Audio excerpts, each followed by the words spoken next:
আহলে সুন্নাত ওয়াল জামাআতের অন্যতম একটি আকীদা হচ্ছে ওয়ালা শাইআ মিসলুহু, কোনো বস্তুই তার মতো নয়। পৃথিবীর মধ্যে অথবা পৃথিবীর বাইরে কোনো জায়গায় কোথাও আল্লাহ সুবহানাহু ওয়া তাআলার মতো কোনো বস্তু নেই।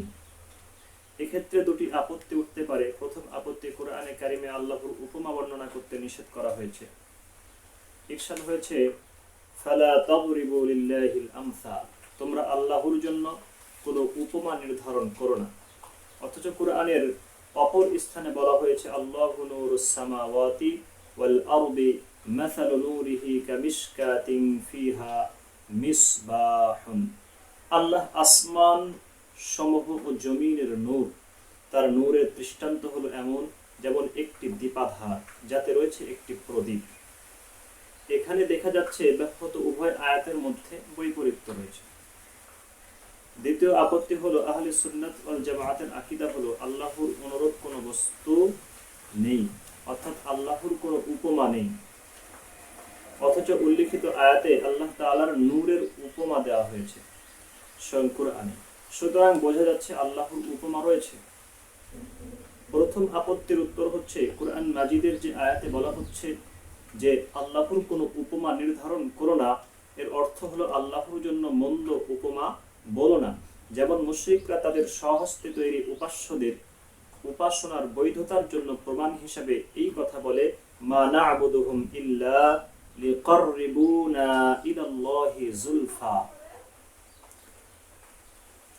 আমরা তাদের উপাসনা এজন্য করি যে তারা আমাদেরকে আল্লাহর নিকটবর্তী করবে। যেমন মানুষ কোনো বড় ব্যক্তির নৈকট্য অর্জন করার জন্য ছোট কারো সহযোগিতার আশ্রয় গ্রহণ করে, এভাবেও কাফেররা বলতে চায় আল্লাহ পর্যন্ত পৌঁছার জন্য আমরা এসব ছোট ছোট উপাস্যদের উপাসনা করি, এরাই আমাদেরকে আল্লাহ পর্যন্ত পৌঁছে দেবে। এমন ভ্রান্ত উপমা উপস্থাপনকারীদেরকে উদ্দেশ্য করেই বলা হয়েছে যে আল্লাহর জন্য মন্দ উপমা ও তুচ্ছ আল্লাহর জন্য মন্দ ও তুচ্ছ উপমা নির্ধারণ করো না। দ্বিতীয় আপত্তির জবাব, এখানে দুটি বিষয় ভিন্ন ভিন্ন। এক হলো আল্লাহর মতো গুণাবলী অন্য কারো হওয়া, আরেকটি বিষয় হলো আল্লাহর গুণ বোঝানোর জন্য উদাহরণ দেওয়া। আহলে সুন্নাত ওয়াল জামাআতের আকীদায় যে বলা হয়েছে আল্লাহর কোনো উপমা নেই, এর অর্থ হলো আল্লাহ মহান আল্লাহর সৃষ্টির সাথে সাদৃশ্য হতে পবিত্র। মহান আল্লাহ সৃষ্টির সাথে সাদৃশ্য হতে পবিত্র। কোনো বস্তুই আল্লাহর সত্তা ও গুণাবলীর সাথে সাদৃশ্য রাখে না।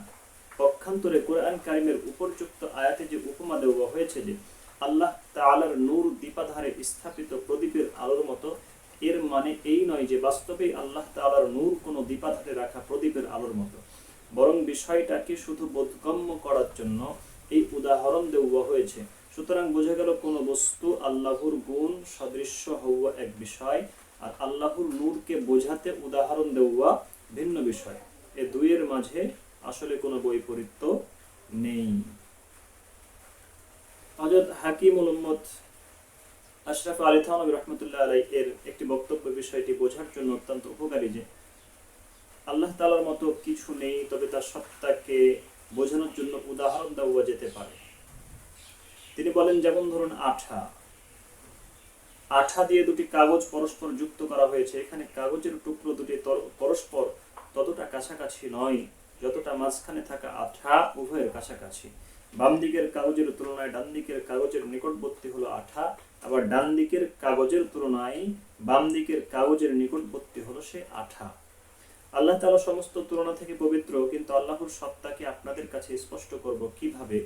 তাই বলি যে মহান আল্লাহ হলেন আপনার ও আপনার সত্তার মাঝে অনুপম যোগসূত্র। তাই তিনি আপনার সত্তার অধিকতর নিকটবর্তী আপনার তুলনায় যেমন ছিল আঠা উভয় কাগজের অধিকতর নিকটবর্তী।